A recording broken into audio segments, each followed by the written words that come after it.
전투를 치르는 군인에게 적들로부터 자신의 몸을 지키는 일은 매우 중요하죠. 특히 가슴은 우리의 몸에서 가장 중요한 장기인 심장과 폐가 있는 곳이에요. 이곳을 보호하는 갑주가 바로 호신경입니다.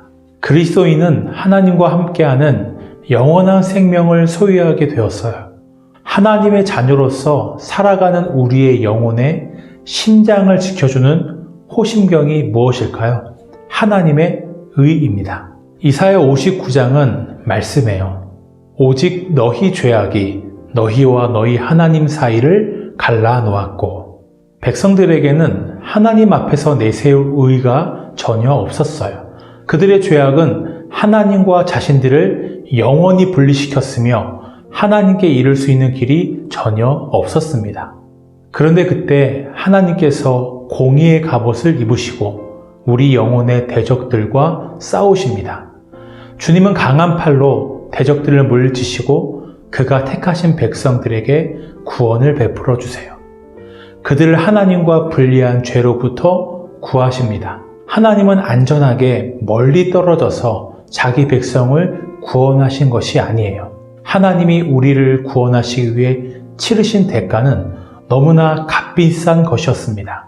하나님이 죄를 알지도 못하신 이를 우리를 대신하여 죄로 삼으신 것은 우리로 하여금 그 안에서 하나님의 의가 되게 하려 하심이라.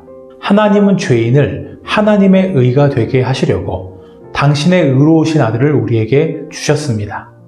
예수님은 자신의 거룩한 옷을 벗으시고 우리의 더러운 옷을 입으셨어요. 모든 인류의 죄를 짊어지시고 그 모든 죄에 내려진 하나님의 진노와 심판을 대신 받으셨습니다. 예수님으로 하여금 아버지여, 할 수만 있거든 이 잔을 내게서 옮겨주시옵소서 라고 기도하게 했던 고통은 그분이 십자가에서 당하실 육체적 고통이 아니었습니다. 우리의 죄를 짊어지심으로 하나님과 분리되는 영적인 고통이었어요. 하나님은 마치 예수님에게 모든 백성이 지은 죄에 책임이 있는 것처럼 그를 버리셨어요. 이사야가 말했듯이 그는 우리의 허물 때문에 찔림을 당하셨고 우리의 죄악 때문에 상함을 입으셨습니다. 이 일의 결과가 무엇인가요? 하나님은 우리 죄를 우리에게 돌리는 대신 그리스도의 의를 우리에게 주셨습니다. 우리의 불순종과 불의의 더러운 옷을 벗기시고 예수님이 이루신 완전한 순종의 옷을 입혀주셨어요. 우리는 그리스도의 의를 받았습니다. 그리스도의 의는 하나님의 진노와 사탄의 공격으로부터 우리를 영원히 지킵니다. 그리스도의 의가 저와 여러분의 영혼의 심장을 지키는 의의 호심경이에요. 우리에게 그리스도의 의가 있다는 것은 그 무엇도 나를 향한 하나님의 사랑을 끊을 수 없다는 거예요. 우리가 하나님의 원수 되었을 때에 하나님은 우리를 사랑하셨고 우리를 구하시기 위해 자신의 영원한 아들을 내어주셨습니다. 그 사랑이 저와 여러분의 가치예요. 우리가 사람들에게 듣는 평가와 내가 이룬 성과가 내 자신의 가치가 아니라 우리를 하나님의 자녀가 되게 하신 그리스도의 사랑이 우리의 가치입니다. 사탄은 우리에게 거짓의 불화살을 날마다 쏘아 날립니다. 네가 그렇게 엉망인데 어떻게 하나님이 너를 사랑하실 수 있겠는가? 네가 더 나은 그리스도인이 된다면 사랑하실지도 모르지. 내 자신과 내가 한 일을 의지하기 좋아하는 우리의 본성은 이 거짓말에 잘 넘어갑니다. 이 거짓말로부터 우리 영혼의 심장을 지키는 호심경이 그리스도가 이루셔서 우리에게 주신 하나님의 의입니다. 현준아, 내가 너를 사랑한다. 너를 위해 나의 영원한 아들이 죽었고 그의 살아나심을 통해 너와 나는 하나가 되었다. 네가 하는 어떤 일도 너를 더 사랑하게 만들 수 없다. 네가 하는 어떤 실패도 너를 덜 사랑하게 할 수 없다. 너를 향한 나의 사랑은 네가 한 일과 상관없이 영원하다. 우리는 이 말이 사실이라는 것을 압니다. 그리스도 안에서 하나님의 의가 우리에게 주어졌기 때문이죠. 우리가 그리스도의 의를 우리의 호심경으로 맨다면 사탄의 어떤 거짓말에서도 우리의 마음을 지켜낼 것입니다. 우리의 본성은 자꾸만 그리스도의 의로움 대신에 나의 의를 의지하려고 해요. 마음의 순간순간 스쳐 지나가는 자만이나 나를 정죄하는 생각에 주의하세요. 내가 잘하고 있을 때 마음이 나 자신으로 가득하다면 이는 하나님의 갑주가 아니라 내 자신의 갑주로 나를 보호하는 것입니다. 내가 실패했을 때 죄책감과 수치심이 내 마음에 가득하여 낙담하는 것도 마찬가지예요. 다시 복음에 집중하세요. 그리스도가 우리를 위해 이루신 일에 다시 집중하세요.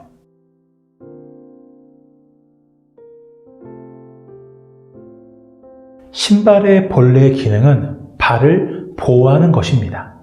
그렇지만 고대에는 대부분 신발이 없었어요. 신발을 가질 만한 사람은 부자이거나 아니면 군인이나 먼 거리를 빠르게 이동해야 하는 전령들 뿐이었습니다. 바울은 우리에게 평안의 복음이 준비한 것으로 신을 신으라고 말씀합니다. 제게 신발이 얼마나 중요한지를 알려주는 사건이 있었어요. 제가 신대원 3학년 시절에 성지순례를 가게 되었습니다. 이집트의 일정을 마치고 밤 10시에 요르단에 도착해서 새벽 1시부터 시내산 등반을 하는 일정이었어요. 저는 성지순례를 떠나기 전 한국에서 어떤 신발을 챙겨갈지 선택할 수 있었습니다. 그때 분명 누군가 그랬어요. 시내산이 얼마 높지 않으니 동네 뒷산을 올라간다고 생각하면 된다. 저는 그 말을 신뢰했습니다. 무거운 등산화 대신에 아쿠아 슈즈를 챙겨갔어요. 시내산 등반이 시작되기 전 저에게 다시 한번 기회가 주어집니다. 현지인에게 한 30불 정도를 주면 낙타를 타고 시내산을 올라갈 수 있었어요. 그런데 모세 선배님이 오르신 시내산을 제가 어떻게 건방지게 낙타를 타고 오를 수 있겠습니까? 저는 아쿠아 슈즈를 신은 두 발로 시내산을 오르기로 합니다. 이 잘못된 두 가지 선택이 이후 5시간의 시내산 등반을 잊지 못할 고통의 시간으로 만들어 버렸어요. 시내산은 한라산보다 높은 2200m의 산이었고 우리나라 산처럼 길이 흙으로 되어 있는 것이 아니라 불규칙하고 날카로운 돌들로 되어 있었어요. 저는 밑창 두께가 1cm도 되지 않을 아쿠아 슈즈를 신은 발바닥으로 시내산의 모든 돌들을 느끼며 올라가야 했습니다. 5시간을 지하판 위에서 걷는 기분이었어요. 이렇게 길고 험한 길을 갈 때는 제대로 된 신발을 준비하여 신는 것이 너무 중요합니다. 바울은 우리에게 평안의 복음이 준비한 것으로 신을 신으라고 말씀해요. 이것은 이사야 52장 7절에서 온 말씀입니다. 좋은 소식을 전하며 평화를 공포하며 복된 좋은 소식을 가져오며 구원을 공포하며 시온을 향하여 이르기를 내 하나님이 통치하신다 하는 자의 산을 넘는 발이 어찌 그리 아름다운가. 복음을 전하는 전령은 그 소식을 더 멀리 더 빠르게 전하기 위해서 좋은 신발이 필요했습니다. 전령은 메시지를 바르게 받아 바르게 전해야 합니다. 복음의 전령이 전하는 평화의 소식은 하나님이 우리를 다스리신다는 것입니다. 인간이 죄인이 되면서 하나님의 다스림을 잃어버렸어요.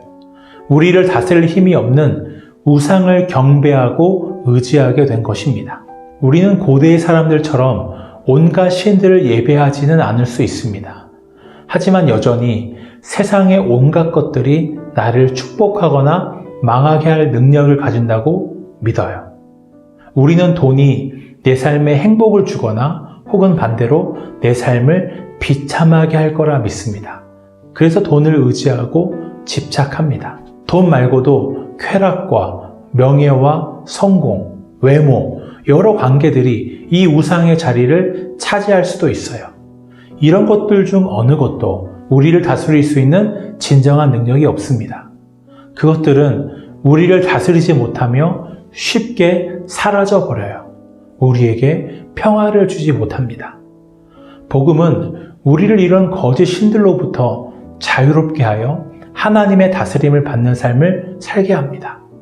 그리스도를 믿는 자는 하나님의 강하신 손에 있기 때문에 그 무엇도, 그 누구도 그 손에서 빼낼 수 없어요.